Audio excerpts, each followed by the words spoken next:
They want to just hear us. Yeah.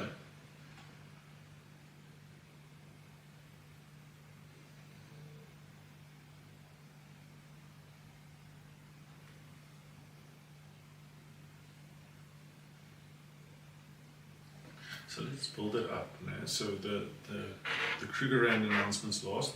So we do first the announcement for Conversations.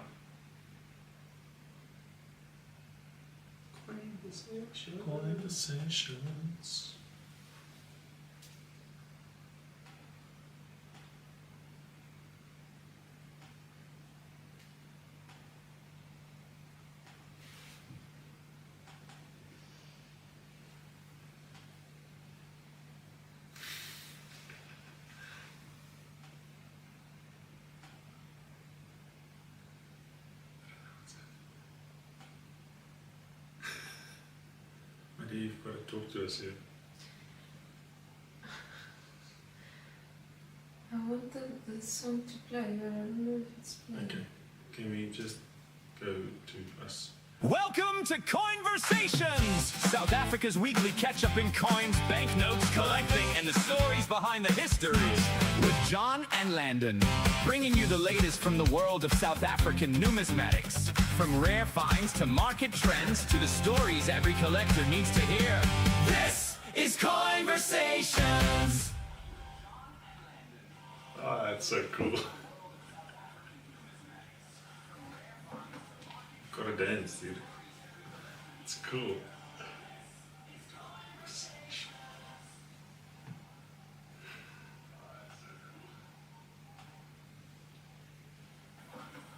Gotta dance, dude. Welcome tonight to episode 4 of Coinversations, and as you can see, we attempted. We've got a theme song, Landon. We've got a theme song going. So, not too sure how smoothly it went, but we're very excited about it. Yeah, I had it in my mind, the Conversations. Yeah, we got there. Nice to see you, John. We're back. Sunday night, just after 6 o'clock. That's where you guys are going to see us every Sunday. Excited. A lot of news happening this week in numismatics. Awesome news coming this week. The list is quite long, but first and foremost, we've got the announcement of the Durban Coin Show.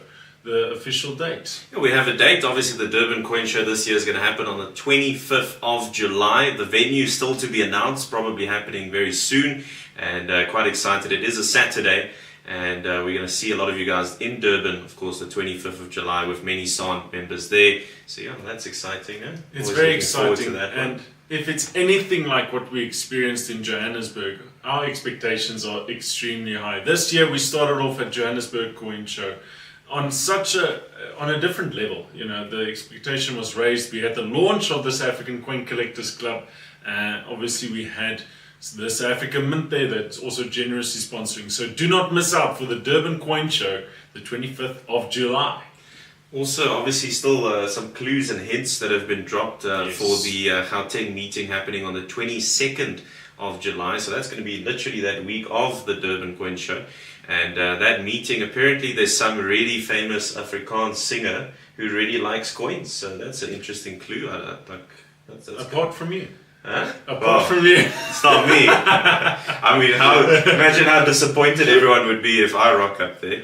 No, so that's quite interesting. Some clues and hints, obviously, for that Gauteng meetup happening on the 22nd of July. I think that will be probably one of the biggest meetups ever in the history of South African numismatics. Talking about that, there of course is a Gauteng meetup happening literally this Wednesday. Yeah, that's going to be quite interesting.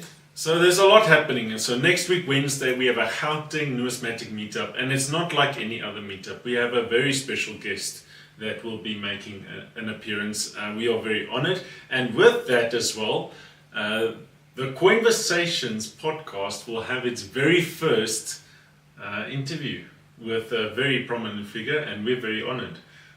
Landon? Wow, that's two things. John, it's like... Yes, you haven't told me, John. I mean, when's this happening? No, next week.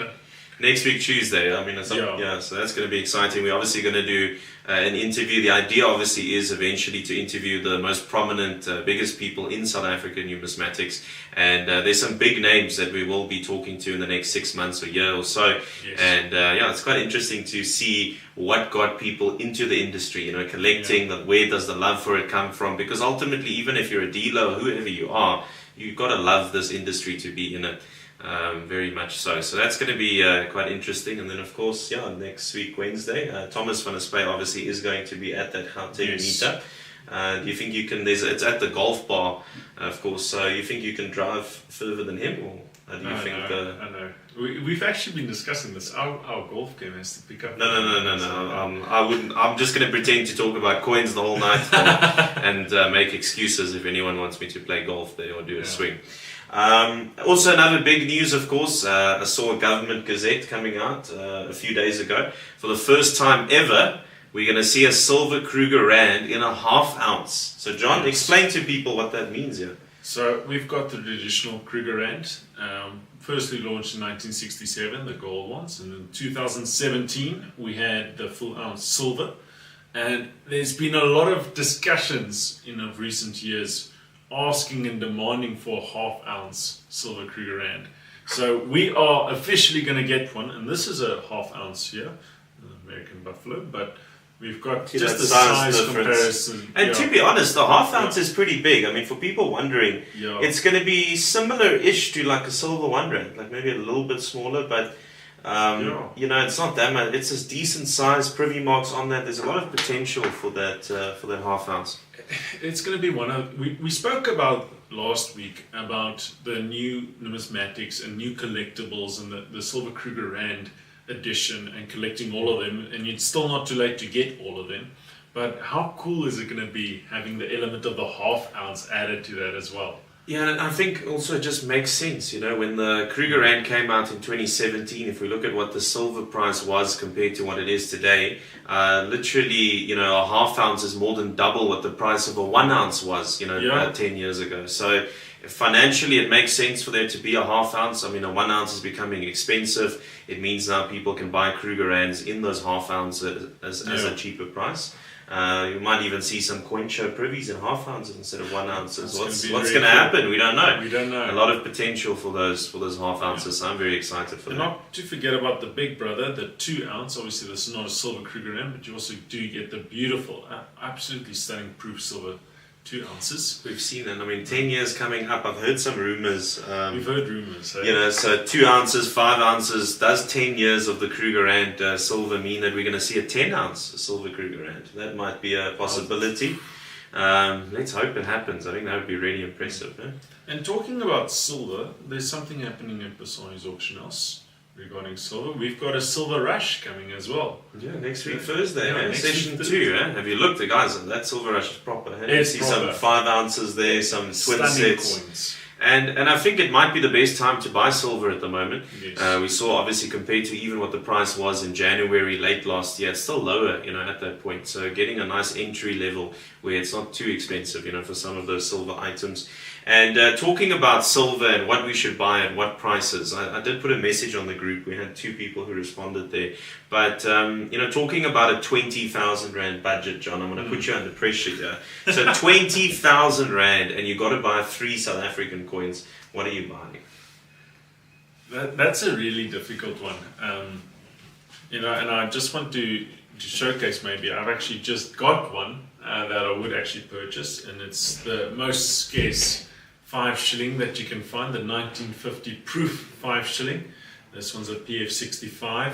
I've got to go with one of those. I might not use my whole budget, Landon, but that has to be one of them. No, that's not fun. You got to use the whole budget. No, I've got to use. You got to. I'm giving you. If you don't use it, you lose it. I mean, we got to put pressure. I saw a few guys, Erich on the group, saying that he would just buy as many Wimpauls as he wants, but that's also a bit of cheating. We said 3 coins. Yeah, we said 3. Fair enough. We said 3 coins. You know what I would do if it had to be a silver item? I would see what 1931 I could get. Okay.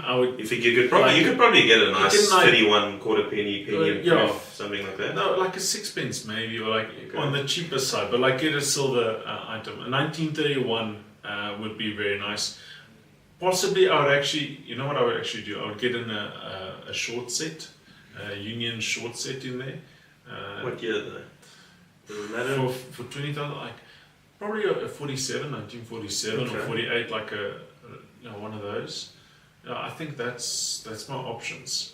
So we did have Parker's fishing on the group, yeah? He said he would get a 59 crown in mint state, a graded one. That's a good option. That's a good option. He would get a 2025 silver Kruger with a privy mark, and then he would get a 1965 1 cent. I assume he means the Afrikaans one. But he doesn't care about the grade, he just says that. Yeah. So that's the 3 that he would want. Obviously, big coins like a 59 crown or a 65 Afrikaans 1 cent are always going to be easy to sell, So that is a factor or something that you need to look at. For me, I gave it a bit of thought though, John. So if I had 20,000 Rand, what I would buy, obviously I'm looking at collectability and the capital gains tax benefit of it. So I would buy a 10th ounce proof Krugerrand, as close to the gold price as possible, so about 8,500.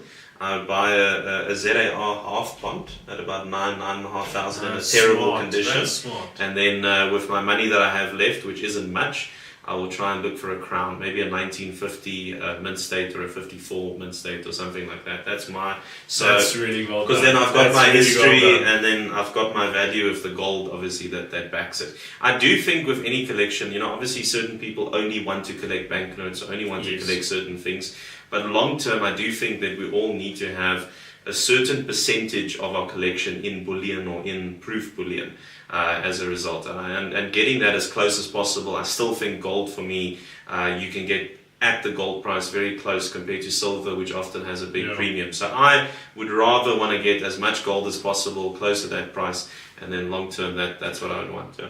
Yeah, and we actually had a valuation yesterday, Landon, where we actually looked at someone that had purchased stunning coins, absolutely stunning coins, and don't want to mention what they were, but looking at the prices, what they paid in 2009, as far back as that, comparing it to the value you can get for it today, we actually had a long discussion about it. And for investment purposes, gold and silver bullion will always be your better option than purchasing at numismatic prices. Yeah, but you don't have that story though. Yeah, you don't have the story, but obviously the market changes as well a lot, and we've seen a lot of dips in the market, and thankfully the market's really building up again. But I think you've gone really well with your 3 options there. Yeah, that's what you've done. Really I've well. thought about it. Thought about it quite hard. But it's a bit boring, like the bullion aspect compared to the. But that's why I want that ZAR half pond. It's got a little bit of history and story. It's really nice. Yeah, I think that's a nice one.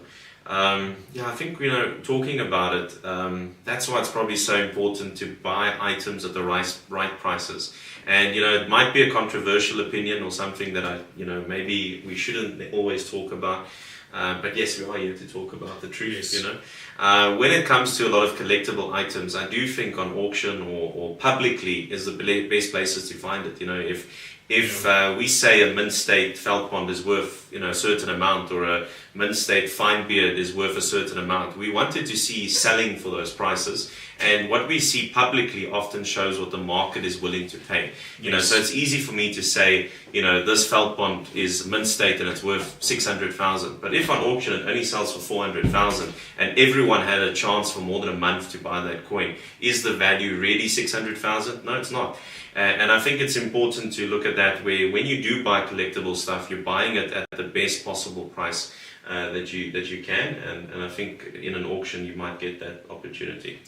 Yeah, that's some good words from Landon. You can see he's venting a bit, because you know what, we actually do see that a lot in the market. Unfortunately, that has taken place a lot in the past, where there's not been always, how do you put a price on certain numismatic items? So the best place to really see what the market value is to see it on auction. Yeah, and in the last couple of years, we've had the build of a couple of auction houses in South Africa, especially Basanis, where you can really start seeing what the value of items are, and you can get a much more fairer price when buying and selling. So yeah, really cool stuff. Yeah, so obviously that's a big one. Obviously, if you guys are in the chat on YouTube or even on the WhatsApp group for the Coin Club, if you have any options for your free coins for 20,000 Rand, let us know, and it'll be quite interesting to see what people are thinking. And also really depends what you love. If you want banknotes, you're going to automatically think of that. I mean, tonight we have, as an example, we have a 1 rand and a 5 rand specimen banknote on that auction. You could get both of those for less than 20,000, and then obviously you still have extra money left over for a third one.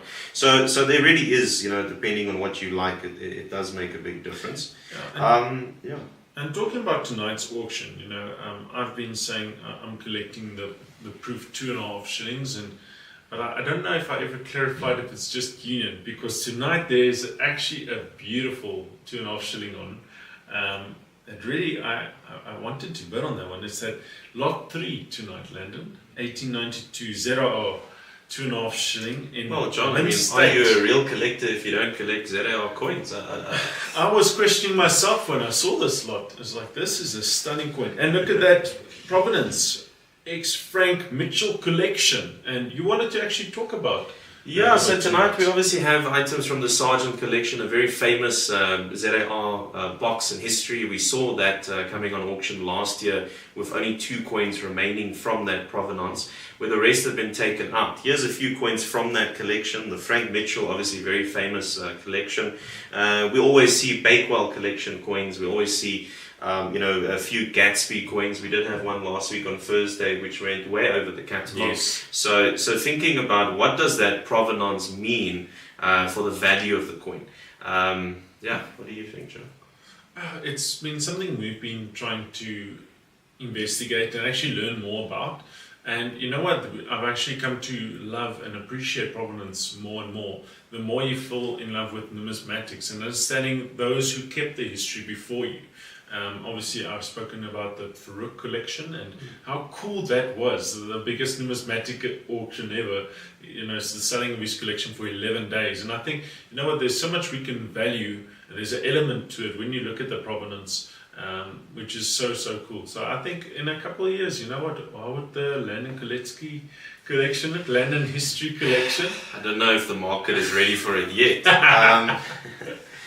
So I think it gets a reputation. So if you say Gatsby Collection, obviously the single 9 came from that collection. Some top coins. When we look at Frank Mitchell, there's a reputation. The Bakewell collection, especially with Union coins being the best probably we've ever seen in South Africa. So with all these names, if you have one of those coins, the reputation is that it at some point was one of the best coins of that certain type. Now, over the years, it might get surpassed with new top pops or better coins, but it still has that trust, that you have with it, and they're all graded, like the NGC grade with a Bakewell. It's a different level to an ungraded coin, obviously, where you have that trust. So I do think if I had a choice between 2 coins, one was Bakewell Collection MS64, one was a normal one MS64, I would take the Bakewell one. Any day of the week. Now the question is, how much more would you pay for it? Well, if I had a choice between a Bakewell MS64 and a normal coin that's a MS65, I would take the normal coin that's a MS65. So, I would say it's slightly better than maybe coins that don't have those provenance, but I wouldn't necessarily say it adds, incredible amount of value unless it has the provenance that we saw, for example, with the Favurt 1 cent. Where it's not just about the name, it's about a little bit of a story or a history attached to it. That also, like the Farouk one, it puts it in a different league then, And I would say the Gatsby one also has that feeling because of the single 9. I mean, for most numismatists or people in South Africa, even worldwide, we're never going to see that single 9. And to know that the Gatsby coin or owning a coin like that is the closest we might ever get to that. I think that's a really special feeling and quite cool in a way. We also saw a discussion in one of the groups regarding the Veldbond of Gert Miller. Yes, yeah. Yeah, and something like that as well, the history behind it. I think that's, when you love numismatics and the true history, we've mentioned in the past, are you collecting the coin or are you collecting the grade? You have to appreciate the coin and where it comes from. I think the more we share on the history of those coins and the more you study them, I think you become more appreciative of what the value is for those coins. Yeah. And tonight, Weekend Wonder 91 obviously is happening in about 26 minutes. On the other side of this camera, Dylan Basani is here. He looks a little bit stressed or nervous. I don't know what's going on there. But the auction obviously is happening in that 26 minutes. So very excited, obviously, for that. Coin of the night, coin of the day. You look through the auction. Is that 2.5 shilling the one, or I mean, listen, 1892 2.5 shilling in mint state is a massive coin. It's going to be difficult to argue. But one thing that we've been seeing in recent auctions that I absolutely are coming to love and appreciate is these patterns. I'm loving these patterns, Landon, and well, as someone that comes from Bloemfontein, a Vrystaat, I think lot 15 is actually my lot of the night. It's a 1874 Oranje Vrystaat 1 penny, and it's a top pop. It's a top pop at NGC, so I don't know if it gets any better than that. Yeah, John and I usually argue over this, but I'm going to have to agree with you. I think that for the first time, we have the same coin of the night, so it must really be the coin of the night.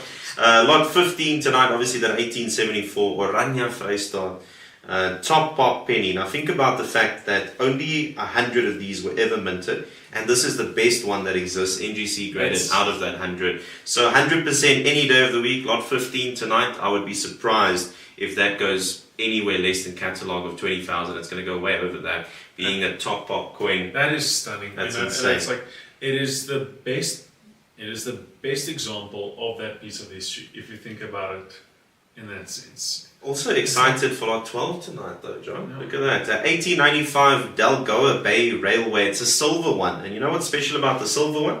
Only 50 of them were ever minted.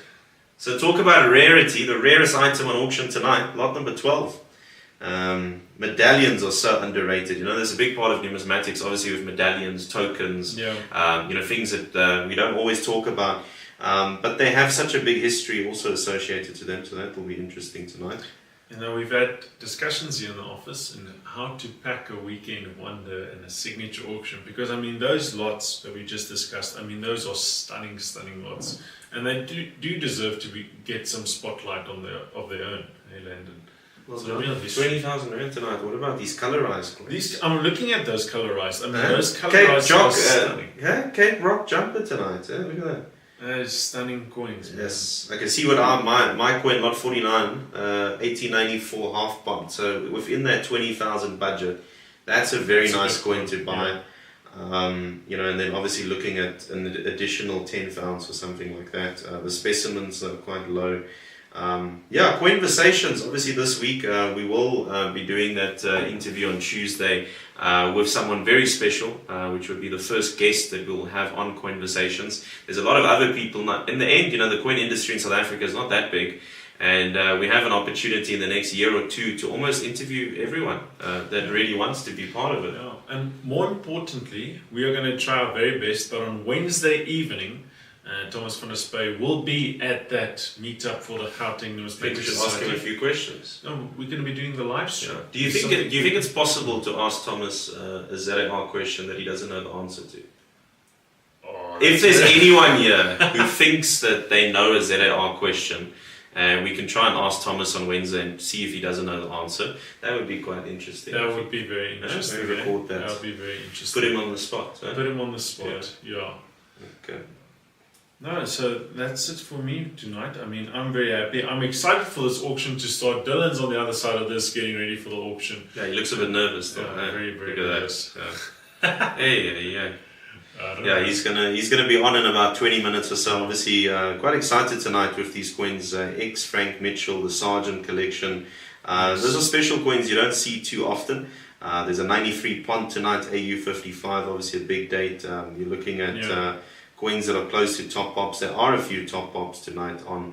Quite nice. But excited this week. I mean, I guess the news of the week has to be the half ounce. It's got to be the half ounce. So talking about that, John's going to show proudly his half ounce buffalo. But in a year or so, that's going to be a silver Krugerrand. It's going to be a silver Krugerrand, and if the beauty of it was when we were in Berlin, you can actually start feeling the reputation of the Krugerrand in the world market. In South Africa, it's what we know, but it's really going to make not just waves in South Africa, but globally for those investing into bullion as well and collectors. So it's a big announcement for South Africa that the half ounce silver Krugerrand will be minted. And I think it just makes sense if you look at big bullion coins around the world.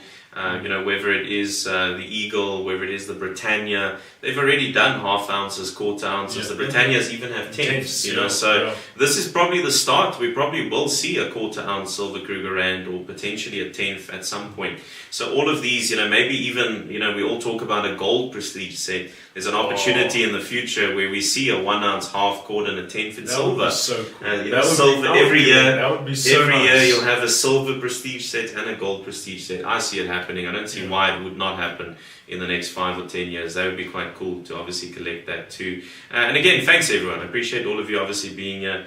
And what a night ahead of us. Weekend Wonder 91, Weekend Wonder 92 is on the app, as well as the next confirmation auction 19, which you guys can also check out. And as we hit the halfway mark in this month, the signature is also not that far away. Literally, next weekend is the 24th, then it's the signature after that, right? So we're very, very close. Confirmation auction also coming eventually. So thank you. Coinversations, guys. I'll see all of you again. Obviously, next week, Sunday, we'll be live again. Thanks, John. We're going to be live possibly Wednesday evening as well. Well, let's not tell all the secrets here to everyone. Sorry, guys. Listen, it's been awesome. See you next time. Coinversations. Conversations.